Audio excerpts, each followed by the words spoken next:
오늘 우리에게 주시는 하나님의 말씀은 누가복음 18장 18절로 30절까지의 말씀입니다. 누가복음 18장 18절로 30절까지의 말씀, 오늘 우리에게 주시는 하나님의 말씀입니다. 어떤 관리가 물어 이르되 선한 선생님이여 내가 무엇을 하여야 영생을 얻으리이까? 예수께서 이르시되 내가 어찌하여 나를 선하다 일컫느냐? 하나님 한 분 외에는 선한 이가 없느니라. 내가 계명을 안 하니 간음하지 말라, 살인하지 말라, 도둑질하지 말라, 거짓 증언하지 말라, 내 부모를 공경하라 하였느니라.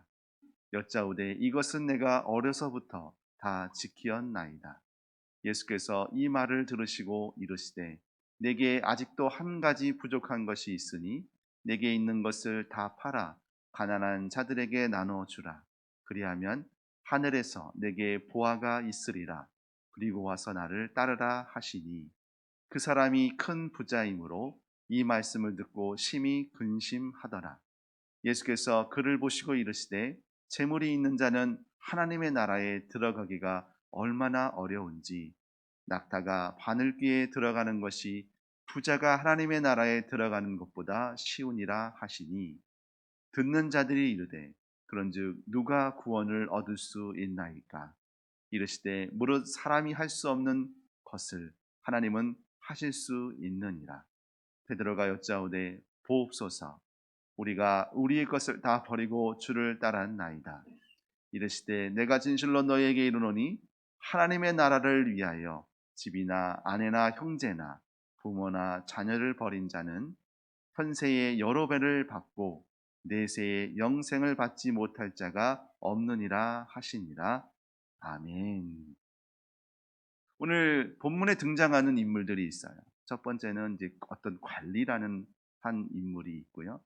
그리고 예수님의 말씀을 듣는 자들이 있고, 그리고 베드로라는 인물이 이렇게 등장하는 것을 봅니다. 그래서 인물별로 이렇게 살펴보게 되니까 영생을 얻기 위해서 하는 것, 결국 하나님 나라의 백성 되어 하나님을 따르는 사람이라고 할 수 있을 것 같아요. 자, 오늘 등장하는 한 인물, 먼저 어떤 관리를 한번 살펴보도록 하겠습니다. 자, 관리가 예수님을 향하여서 여쭤봅니다. 선한 선생님, 내가 무엇을 하여야 영생을 얻겠습니까? 자, 이 말씀 질문에 예수님께서 답하신 부분이 조금 처음엔 이해가 되지 않았어요. 자, 선한 선생님이여 내가 무엇을 하여야 영생을 얻겠습니까? 그러면 영생에 대한 질문일 터인데 예수님의 다음 대답이 이렇습니다. 내가 어찌하여 나를 선하다 일컫느냐? 하나님 한 분 외에는 선한 이가 없느니라. 즉 말해서 영생을 얻기 위해서 분명히 우리가 선한 일에 대한 부분들을 생각하게 될 겁니다. 어떤 일을 해야지, 무엇을 해야지 영생을 얻는가라는 부분에서 예수님께서는 선하신 하나님을 먼저 제시하십니다. 하나님만 선하십니다. 우리가 어떤 행동을 하고 그리고 어떤 일을 우리가 하나님 앞에 내어놓는다 하더라도 그것으로 선함을 인정받을 수는 없다라고 말씀하시는 거예요. 그러면서 하나님 외에는 선하신 분이 없는데 내가 영생을 얻으려면 계명을 지켜야 된다라고 하면서 그 20절 말씀에 계명에 대해서 말씀하십니다. 근데 이 계명에서 좀 특징적인 것이 있어요. 보세요. 간음하지 말라, 살인하지 말라, 도둑질하지 말라, 거짓 증언하지 말라, 내 부모를 공경하라. 분명히 십계명의 말씀인데 앞부분 네 가지 말씀, 하나님에 대한 말씀은 없어요. 대신에 사람들의 관계에 대한 말씀이 오늘 계명의 말씀으로 예수님이 먼저 제시하십니다. 왜 이 말씀을 하셨을까요? 자, 19절에 그 답이 있어요. 그가 관리예요. 그런데 23절 말씀을 나중에 살펴보시겠지만 그의 직업, 또 다른 직업이 있습니다. 나중에 한번 살펴보도록 할게요. 자, 그래서 이 계명을 지켜야 된다라는 말에 관리가 하는 말이 21절입니다. 이것은 내가 어려서부터 다 지켰습니다라고 이야기해요. 자, 어렸을 때부터 지켰다라고 하면 도대체 언제적부터일까요? 태어나서부터일까요? 그건 아니겠죠. 그러니까 율법을 지킬 수 있는 나이대부터 지금 현재까지 그가 하나님께서 명령하신 율법 계명들을 잘 지켰다라고 말씀하고 있습니다. 그런데 예수님은 그가 그렇지 않다는 것을 말씀하고 계세요.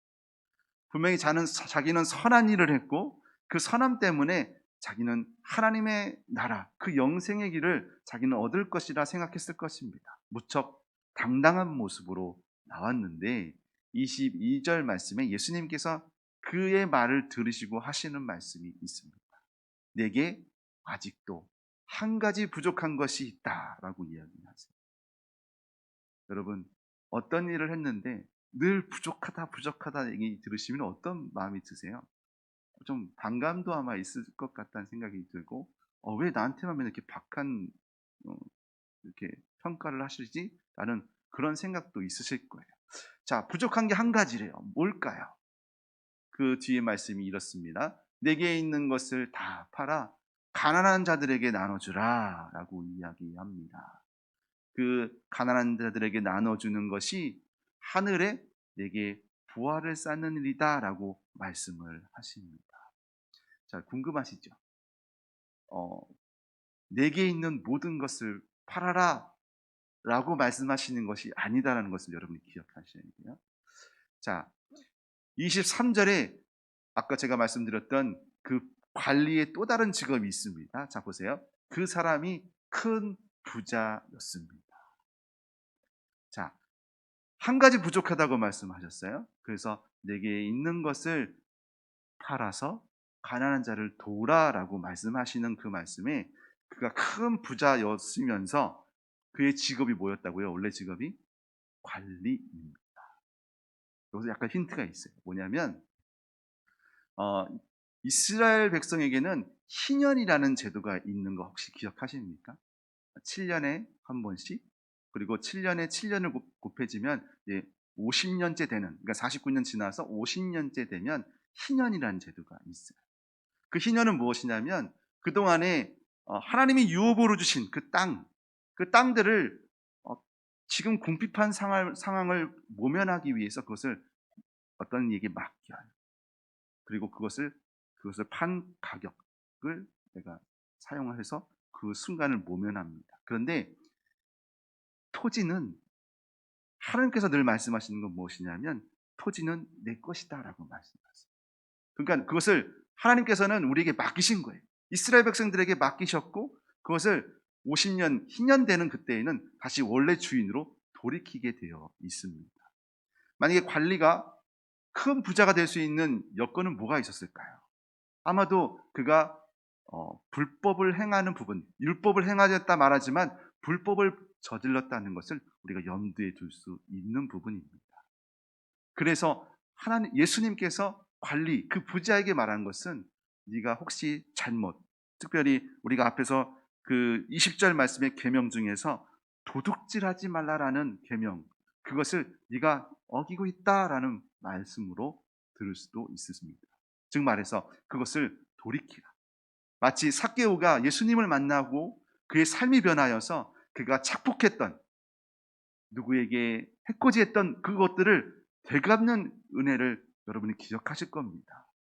삭개오가 그랬던 것처럼 이 관리에게도, 그 큰 부자에게도 그렇게 말씀하시는 예수님을 여러분이 오늘 만나시기를 주님의 이름으로 축복합니다. 혹시 내가 내 욕심으로 하나님께서 원하시는 방법이 아니라 나의 욕심을 채우기 위해서 채워진 것들, 그런 것들이 혹시 기억나신다면 오늘 주님 앞에 회개하시고 그리고 그것을 돌이킬 수 있는 은혜가 있기를 주님의 이름으로 축복합니다. 자, 당시 유대 사람들이 큰 부자라고 한다면 하나님의 축복을 받은 사람이라고 보통 생각을 했어요. 자, 그런데 큰 부자가 하나님 나라에 갈 수 없다는 그 말에 어, 이 주변에 그 말씀을 듣던 사람들이 조금 궁금해한 거예요. 그래서 26절에 보니까 듣는 자들이 이렇게 얘기합니다. 그럼 누가 구원을 받을 수 있겠습니까? 왜 이런 질문이 있었냐면 앞절 24절 25절 말씀해 보니까 부자가 하나님 나라 가기가 낙타가 바늘귀에 들어간 만큼 어렵다라는 말씀을 하셨단 말이에요. 그러면 도대체 하나님 나라에 들어갈 수 있는 사람이 누가 있겠어요? 자신들은 하나님의 축복받지 못했고 자신들의 처지는 지금 당장 무엇인가 내어놓을 것도 없는 상황입니다. 그래서 이 누가 그렇게 하나님 나라 구원을 얻을 수 있겠습니까? 라고 했을 때 예수님께서 하신 말씀이 이렇습니다. 무릇 사람이 할 수 없는 것 그것을 하나님은 하실 수 있다라고 말씀하고 계십니다. 여러분, 구원은 하나님께서 예수를 믿는 우리에게 주신 선물입니다. 우리가 무엇을 해서 선한 일을 해서 천국 티켓을 탄 것이 아니라 하나님 나라 들어갈 수 있는 자격을 얻은 것이 아니라 우리는 하나님을 온전히 신뢰하고 예수 그리스도를 믿는 그 믿음 안에서 하나님께서 우리를 의롭다 여기시고 그리고 하나님 나라 백성 삼아 주셨다는 것을 여러분이 기억하시기를 간절히 소망합니다. 이 하나님 나라의 비밀을 하나님은 우리에게 허락해 주셨어요. 그리고 그것을 또 누구에게도 허락해 주셨냐면 예수 그리스도를 듣는 그들에게 믿음으로 선물을 허락하신 것처럼 영생도 선물하실 것을 저는 믿습니다. 그렇다면 우리가 이것을 어떻게 해야 될까요? 잘 전할 수 있는 우리 믿음의 성도 되시기를 간절히 소망합니다. 그래서 주님께 헌신하고자 하는 그 중심에 예수 그리스도를 사랑하는 마음, 하나님을 사랑하는 그 마음들이 여러분 더해지시고 더해지셔서 여러분의 삶의 가장 우선순위가 하나님 되시기를 주님의 이름으로 축복합니다. 자, 하나님께 우선순위를 둔 사람들의 삶은 어떠할까요? 28절 말씀해 보면 앞에 이런 이야기들을 들었던 베드로가 정말 이건 기회라고 생각했을 것 같아요. 자, 그래서 베드로가 예수님께 묻습니다. 보옵소서, 우리가 우리의 것을 다 버리고 주를 따랐습니다 라는 베드로의 고백이 있어요. 그 말씀에 예수님께서 이렇게 대답하십니다. 29절 말씀을 보니까 내가 진실로 너에게 이르노니 하나님의 나라를 위하여 집이나 아내나 형제나 부모나 자녀를 버린 자는 현세의 여러 배를 받고 내세의 영생을 받지 못할 자가 없느니라 라고 말씀하십니다. 여러분, 하나님께 헌신하십시오라는 그 헌신이 어디까지일까 아마 궁금하신 분도 계실 겁니다. 근데 오늘 말씀해 보니까 조금 부담스럽죠. 그렇죠. 보세요. 29절에 보니까 하나님 나라를 위하여서 집이나 아내나 형제나 부모를 또 자녀를 버린 자는 이라고 하니까 굉장히 조금 세상의 질서를 어그러뜨리는 그런 무리처럼 보일 수 있으실 겁니다. 여러분, 이것을 다 버리라고 하시는 말씀이 아니에요. 우선순위를 어디에 두느냐에 대한 문제입니다. 사실 하나님을 최우선으로 여기시고 하나님 말씀에 이해하시는 분이라고 한다면 이것이 부담이 아니라 그렇구나, 하나님을 최우선으로 여기고 봤더니 우리의 집이나 아내나 형제나 부모나 자녀들에 대해서 다시 한번 보게 된다는 것입니다. 내가 어떻게 이들의 상황들을 볼 수 있을까? 즉 말해서 하나님을 최우선으로 여긴다면 하나님께서 맡기신 것에 대해서 어떻게 사용할 것인가에 대한 기준이 명확해질 수 있다는 것입니다. 하나님 말씀에 순종하며 예하는 그 순간에 하나님께서 맡기신 것들에 대한 책임감도 더해질 수 있을 것입니다. 내게 맡기신 거라면 내가 그것을 잘 감당할 수 있는 지혜를 허락하여 주시옵시고 또 그것을 잘 가꿀 수 있고 다스릴 수 있는 주의 성령의 충만한 지혜를 허락하여 주셔서 능히 그 모든 상황 가운데 하나님께서 말씀하시는 그 말씀에 순종하고 또 열매 맺게 하시는 그 은혜들을 우리가 얻을 수 있다는 것을 오늘 말씀드리고 싶습니다. 여러분, 하나님께서 이 모든 것들을 더하실 때에 우리에게 현세의 삶, 지금의 삶에서 정말 여러 배를 받을 수 있다라고 말씀하세요. 하나님을 최우선으로 여겼을 때 하나님이 우리에게 많은 열매를 허락해 주실 것입니다. 그것이 이 땅에서뿐만 아니라 하나님 나라 하나님이 올리시는 그 천국의 삶 속에서도 그 모든 것들을 받아 누릴 수 있는, 그래서 이 땅에서도 하나님 나라에서도 하나님이 주시는 그 축복의 삶을 온전히 받아 누리시기를 주님의 이름으로 축복합니다. 무엇을 했을 때요? 하나님을 최고로 여겼을 때입니다. 그리고 하나님의 말씀에 이해하는 그 순간, 그 순종의 삶을 살 때에 하나님이 이 모든 것들을 더하여 주실 것을 저는 믿습니다. 그 믿음의 삶이 우리 믿음의 성도, 왕림교회 성도 여러분의 삶이 되시기를 간절히 소망합니다. 함께 기도하겠습니다. 한 관리의 질문에 우리는 어떻게 답을 얻고 있습니까? 주님, 내가 무엇을 하여야 영생을 얻겠습니까? 우리는 무엇 하는 것에 초점이 맞춰져 있지만 오늘 예수님께서 우리에게 말씀하시는 것은 우리의 삶의 우선순위, 가장 먼저 해야 될 것들이 하나님 나라를 향한 마음이라는 것을 우리에게 말씀해 주셨습니다. 주님, 내게 하나님보다 더 우선시 여겼던 것들이 있었다면 주님, 그 맨 앞에, 가장 그 맨 앞자리에 하나님을 두게 하여 주시옵시고, 주께서 말씀하신 그 말씀에 예라고 대답할 수 있는, 그리고 순종하며 나아갈 수 있는 우리 믿음의 성도 되게 하여 주시옵소서. 주님, 말씀을 듣다가 내 마음이 어려운 부분이 생겼습니다. 말씀을 듣다가 아버지, 이것이 내게 원하시는 하나님의 뜻은 무엇인지 다시 주님 앞에 묻게 됩니다. 주여, 그 질문 앞에, 주의 말씀하신 그 말씀 앞에 아버지, 나의 삶의 중심을 하나님께 두기로 결단하는 귀한 시간들이 되게 하여 주시어서 아버지, 주께서 맡기신 그 모든 일들, 나의 가정과 나의 일터와 아버지, 내가 살아가는 모든 삶 가운데 아버지 하나님을 최고로 여길 수 있는 은혜의 삶이 될 수 있도록 주여 우리를 지키시고 인도하여 주시옵소서. 우리 약함을 아시는 주님, 우리의 생각을 주께서 붙들어 주시사 약해진 마음 가운데 새롭게 하시는 주의 성령의 은혜를 부어 주셔서 다시 주님 앞으로, 다시 주 앞으로 나아가는 믿음의 성도 되게 하여 주셔서 나의 약함을 들어 주의 강함으로 바꿔 주시옵시고, 아버지, 나의 그 거짓된 삶을 바꾸어 아버지 하나님 앞에서 진실한 삶을 회복할 수 있는 믿음의 성도 될 수 있도록 주의 은혜를 부어 주시옵소서. 주의 보혈 의지합니다. 아버지, 육신이 약함으로, 마음의 약함으로 고통당하는 주의 성도들을 붙잡아 주시사 치유하고 회복시켜 주시옵시며, 새 일을 위해 지금도 이리저리 왔다 저리 가서 사람들을 만나는 믿음의 성도들이 있습니다. 만남의 축복을 허락하여 주셔서 아버지, 그들을 통하여 하나님의 일들이 더해지는 은혜가 있게 하여 주시옵소서.